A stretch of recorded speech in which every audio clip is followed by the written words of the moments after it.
It was an ordinary Tuesday morning when Agent Marcus Blackwell arrived at the office, or so he thought.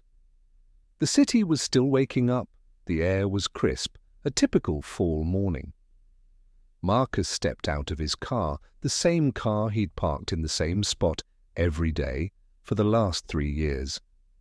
The FBI headquarters, a tall and imposing building of glass and steel, stood in front of him. It was familiar, almost like home. He'd walked through its doors countless times. But today, something felt different. Maybe it was the way the wind hit his face or the way the sun shone just a little too brightly. Whatever it was, Marcus couldn't shake the feeling that this day was going to be like no other. He adjusted his tie and walked through the revolving doors, his footsteps echoing in the quiet hallway. As usual, there were few people around at this early hour. Most agents were either arriving late or had already started their work. Marcus moved with a steady, confident pace, each step measured. He was tall, with dark skin and a serious expression that made it hard to tell what was going through his mind. He dressed meticulously, suit perfectly tailored, shoes polished to a mirror finish. His appearance always caught the eyes of those around him, but never in the way he wanted. To most, Marcus was just another agent, a face they didn't recognize, a body they didn't take the time to acknowledge. There was a certain kind of invisibility that came with Marcus's job. He was a special agent, yes, but his presence was often overlooked. And it wasn't just because of his job. It was because of who he was. The way people saw him, the color of his skin, the way he carried himself, his calm, reserved demeanor, made some people uncomfortable. It wasn't something that bothered him at first. He had learned early on not to let it get to him, but it was hard to ignore after a while. As he passed the reception desk, he gave a nod to the clerk, a woman who didn't look up from her computer screen. She didn't know him, just like most people didn't. She knew his name, but that was about it, and that was enough for her. Marcus had learned that most people didn't care about who you were or what you did. They only cared about what they saw in front of them. And to them, Marcus Blackwell was just another man in a suit, another agent to file in the long list of FBI personnel. He walked past the elevators and toward the stairwell. The quiet buzz of fluorescent lights filled the air, and the distant hum of computers and phones could be heard in the background. It was a routine he had become accustomed to, a daily grind that most people would find boring. But for Marcus, it was just another day. He knew how the system worked. He'd been through the FBI's rigorous training, had endured the tests and interviews. He had earned his place, worked his way up from the bottom just like everyone else. But for all his achievements, it never felt like enough. It didn't matter how many cases he cracked, how many criminals he put behind bars. The system was designed to favor those who already had the privilege, those who had the connections, the faces that people remembered. Marcus knew this better than anyone. He had seen it, felt it, time and time again. As he reached the office floor, he took a moment to stop and collect his thoughts. He took a deep breath, the familiar scent of coffee and paperwork in the air. The noise of busy agents on the phone, typing away on their computers, filled the room. It was the sound of a place that never stopped working. This was where the real action happened, where the cases were solved, where the criminals were brought to justice. But Marcus knew there was more to this place than just the work. There were people here, people with their own biases, their own ideas about what it meant to be successful. And most of them didn't see Marcus as one of them. "Morning, Blackwell," came a voice from behind him. It was Greg, one of the senior agents. Greg was in his mid-40s, white, and had been with the FBI for over 15 years. He had seen it all, at least, that's what he liked to believe. He always seemed to have a smug smile on his face, like he was one step ahead of everyone else. Marcus turned to face him. "Morning, Greg," he replied, his voice steady and professional. Greg gave him a quick once-over, his eyes lingering on Marcus's dark suit before looking away. "You got the files on the Darrow case?" he asked, already turning to walk toward his office. Marcus nodded. "They're ready," he said, but Greg was already halfway down the hall. He wasn't listening. He never did. Marcus couldn't help but feel a slight sting in his chest. It wasn't the first time Greg had ignored him like this, but it still stung. It wasn't just Greg, it was the entire system, the department that he worked for, the people who thought they knew what he could do, what he was capable of, but never took the time to really find out. It wasn't like he was some new recruit. Marcus had been with the FBI for years, working undercover on some of the most dangerous assignments. He'd cracked cases that others couldn't even get close to. But no one ever really noticed.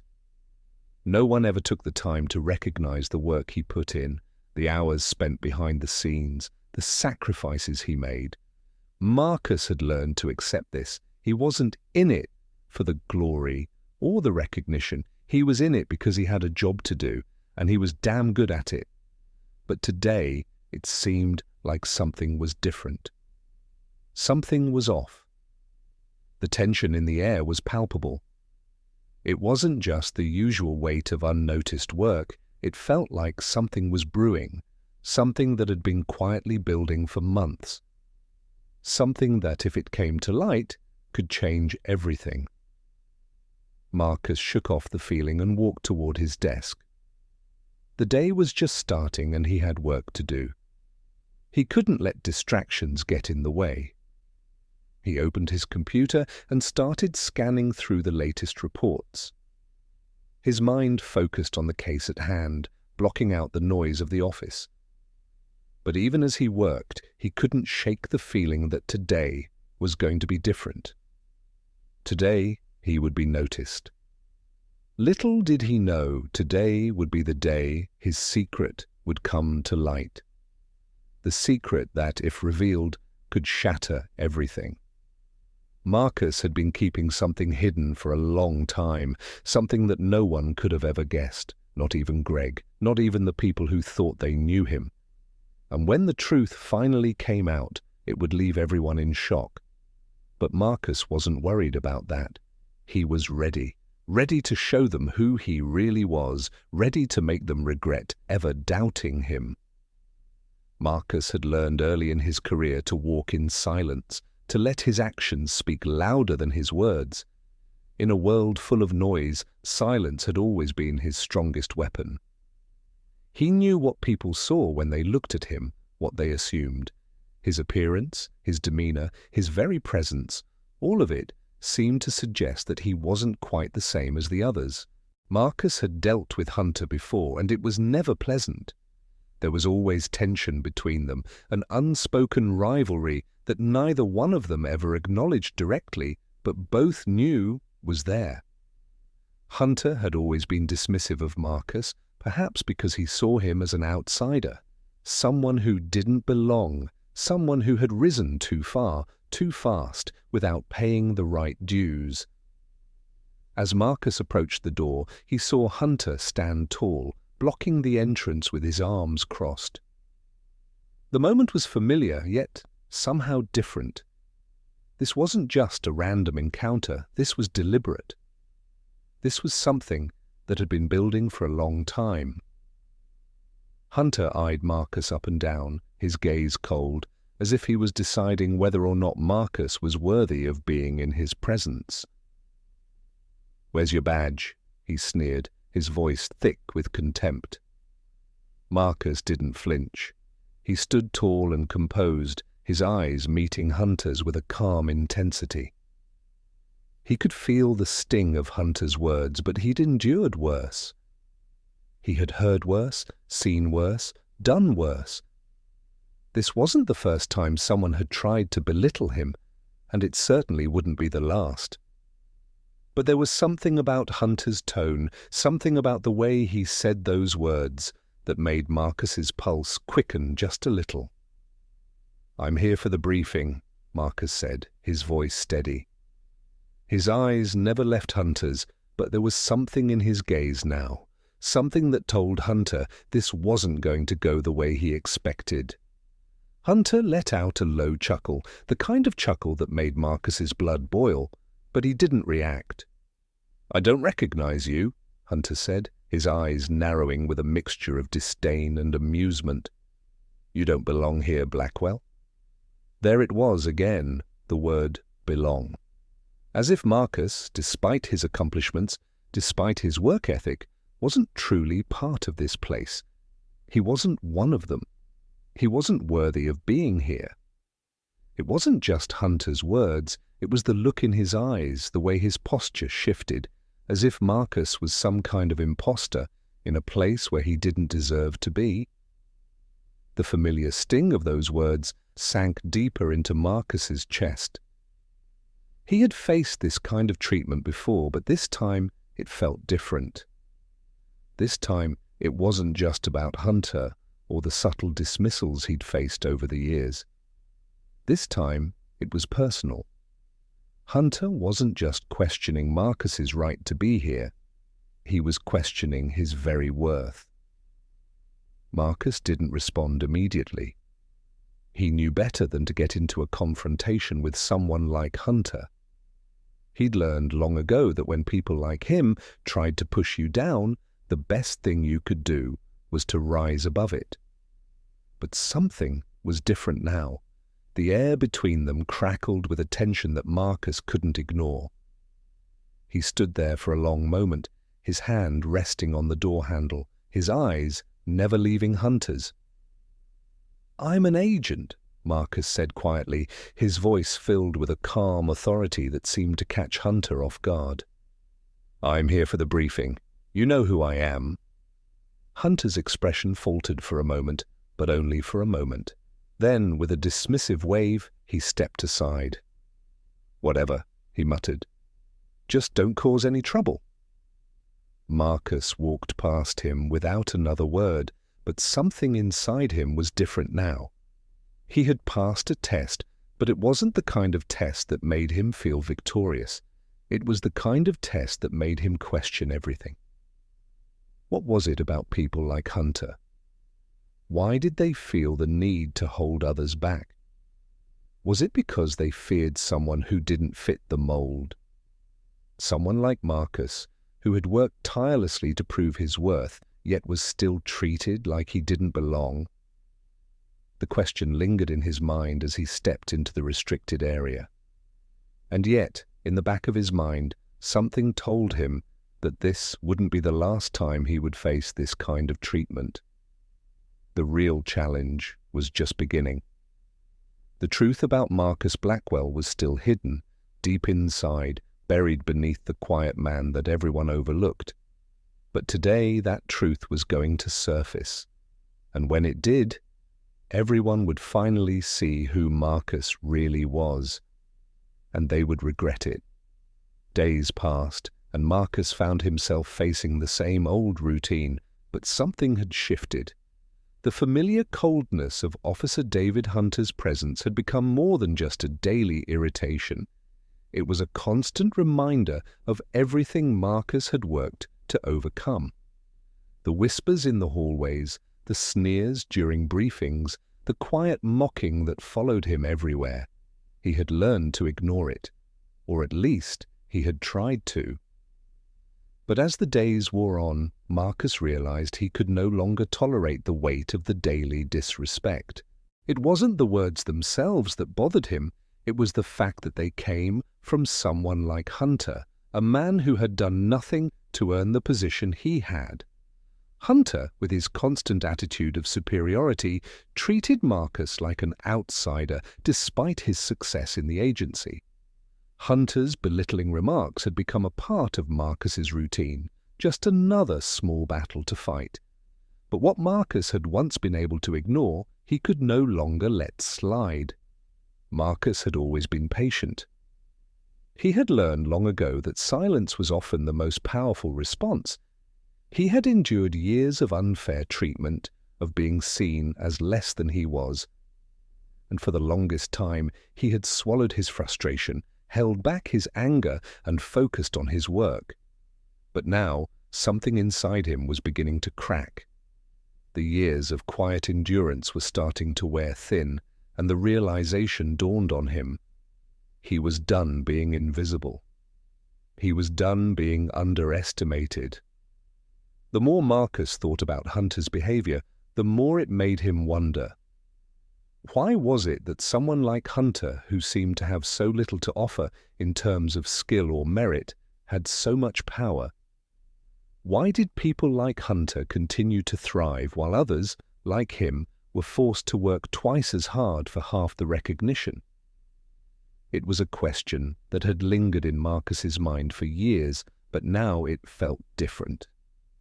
The more he dwelled on it, the more he realized that Hunter wasn't just a personal annoyance. He was a symptom of a larger problem. Hunter's attitude was a reflection of the way the system worked, the way the FBI was structured. It wasn't just about skill, it was about who you knew, what you could prove, and how well you fit into a mold that few people could ever hope to break out of.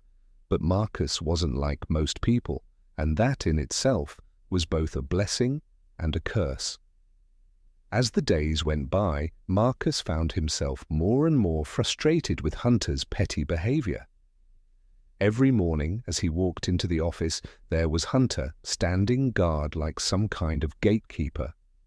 Every time Marcus tried to pass, Hunter would have something to say, something cutting, something designed to remind him of his place. "You should be grateful, Blackwell," Hunter would say, his voice dripping with disdain. "Not everyone gets to be in this department. Remember that." At first, Marcus had brushed it off. He had learned to smile, nod, and keep moving. He wasn't here to prove anything to Hunter or anyone else. But the longer it went on, the harder it became to ignore. The weight of Hunter's scorn, coupled with the constant feeling of being overlooked by his colleagues, began to take a toll on Marcus. His patience, which had always been his strength, was running out. One afternoon, as Marcus was walking down the hallway to a meeting, he overheard a conversation between two agents. It was the kind of conversation that most people would have passed by without a second thought, but Marcus's ears perked up. They were talking about a high-profile case, a case that had been kept under wraps for months. It was a case involving a politician, someone powerful, someone with connections. The kind of person who could make or break careers with a single phone call. At first, Marcus didn't think much of it. There were always high-profile cases floating around the FBI. It was part of the job. But then he heard something that made him stop in his tracks. One of the agents mentioned Hunter's name. "He's been involved in the investigation," the agent said quietly. "The higher-ups are starting to take notice of him. They think he's got the skills to handle something big." Marcus frowned, his curiosity piqued. Hunter? Handling a big case? It didn't add up. Hunter wasn't exactly known for his expertise or his level-headedness. If anything, he was known for his arrogance and his tendency to look down on others. The idea of him being part of something major was almost laughable. But the more Marcus thought about it, the more he realized that this was the perfect opportunity to expose Hunter for what he truly was. The pieces of the puzzle started to fall into place. The way Hunter treated him, the way he had always acted like he was better than everyone else, it wasn't just personal. It was part of a larger picture. Hunter was climbing the ranks, and Marcus had a sinking feeling that he wasn't climbing through merit. He was climbing through manipulation, through making the right connections, and through a system that allowed people like him to rise despite their lack of ability. Marcus knew this was his chance. He had always been good at reading people, at picking up on the small details that others missed. And now he was starting to notice things that didn't add up. Hunter's connections, His sudden rise to prominence, the way people seemed to take him seriously, even though he had so little to offer in terms of actual skill, all of it pointed to something Marcus had suspected for a long time. Hunter wasn't just a part of the problem. He was the problem, but Marcus wasn't going to confront him directly. That wasn't his style. He knew better than to take that route. Instead, he began to quietly investigate. He started asking questions that on the surface seemed innocent enough. He casually inquired about the high-profile case, trying to get a sense of what Hunter's role was. And slowly, the pieces of the puzzle began to form. Marcus learned that Hunter had been playing both sides of the case, working with the higher-ups, but also making secret deals with people on the other side. He wasn't just involved in the investigation, he was using it as a way to solidify his position within the department.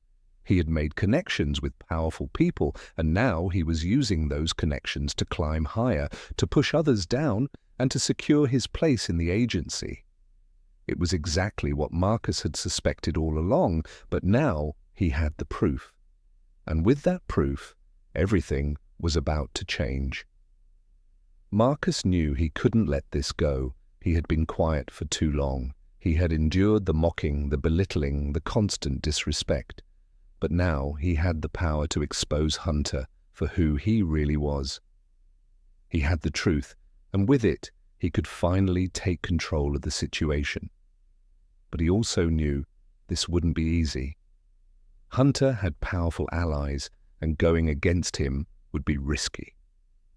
There was a lot at stake. But Marcus wasn't afraid. He had fought harder battles before. And this time, he wasn't going to let anyone get away with it. This was his moment, the moment where everything he had worked for, everything he had endured, would finally come to light. The small revelations, the little details he had noticed, had all led him here. And now Marcus was ready to confront the truth head-on. The time for silence was over. The time for action had arrived. The weeks of quiet frustration, the small observations, and the slow gathering of information had all led to this moment. Marcus had always been patient, a man who understood that the right time to act would come. He had waited for it, worked for it, and now, with a final piece of evidence in hand, it was time for everything to come to light. The tension in the air was thick, like a storm about to break. Marcus knew that the confrontation was inevitable, and, truthfully, he was ready for it. For days, Marcus had been working on a covert operation, an operation that had led him down a path that would take him far beyond Hunter and into the sphere of some of the most powerful individuals in the department. This wasn't just about exposing Hunter anymore, it was about exposing the entire network of corruption that had been festering for far too long, hidden beneath layers of secrecy and manipulation. The people at the top had thought they could control things, but Marcus had the evidence that would tear their world apart. It was early in the morning when Marcus received the final confirmation. The last of the pieces had fallen into place. He had the file, thick with documents, notes, and recordings. The evidence that would tie everything together. For months, he had been working in the shadows, tracking down leads, speaking to informants, and gathering information. Now he had it all in front of him, a concrete chain of events that led straight to the heart of the corruption and directly to people who had believed they were untouchable. Marcus knew this was his moment. He couldn't let fear, hesitation, or doubt stop him now. He had always been a man of action, but now, more than ever, he had to take control. With a steady hand, he slid the file across the table in the boardroom, where the senior agents and department heads were gathered for a meeting. His usual calm demeanor was replaced by something else, an unmistakable confidence that came from knowing he had the truth on his side. The room fell silent as Marcus entered. His eyes swept over the table, briefly acknowledging the familiar faces, but he knew this wasn't about them. This was about what he had learned, what he had uncovered, and most importantly, it was about exposing the truth. As he reached the front of the room, he saw Hunter standing near the back, arms crossed, and that smug, arrogant look still plastered on his face. It was the same look he had worn every time Marcus had crossed paths with him. It was the look of someone who thought he was untouchable, someone who thought he could dismiss Marcus as nothing more than an annoyance.